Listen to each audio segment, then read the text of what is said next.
Praise the lord. దేవుడు మనకి ఈరోజు ఇస్తున్న వాగ్దానాన్ని గమనించినట్లయితే 2వ దినవృత్తాంతముల గ్రంథం 20వ అధ్యాయం 15వ వచనం, మీరు భయపడకుడి, జడియకుడి, ఈ యుద్ధము మీరు కాదు, యెహోవాయే జరిగించును. ప్రియ దేవుని బిడ్డలారా, దేవుడు నీతో మాట్లాడుతున్నాడు. ఏ విషయానికి నువ్వు భయపడద్దు, ఏ విషయానికి నువ్వు జడియవద్దు. నీ పక్షాన నేను నిలబడి యుద్ధాన్ని చేస్తాను. నువ్వు ఊరక నిలిచిండు చూడు, దేవుడు నీ పక్షాన యుద్ధం చేస్తాడు.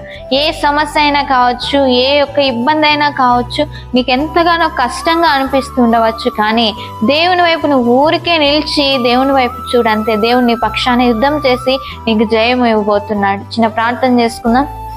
మహాప్రేమగల తండ్రి, పరిశుద్ధులైన దేవ, ఎంతమంది అయితే ఈ వాగ్దానాన్ని వీక్షించారు, ప్రతి ఒక్కరిని దీవించి వాగ్దానాన్ని నెరవేరుస్తున్నామని యేసు నామంలో ప్రార్థిస్తుంటున్నాము తండ్రి, ఆమేన్.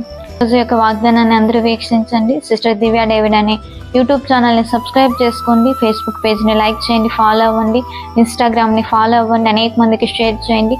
దేవుడు మిమ్మల్ని, మీ కుటుంబాలని దీవించును గాక. Praise the lord.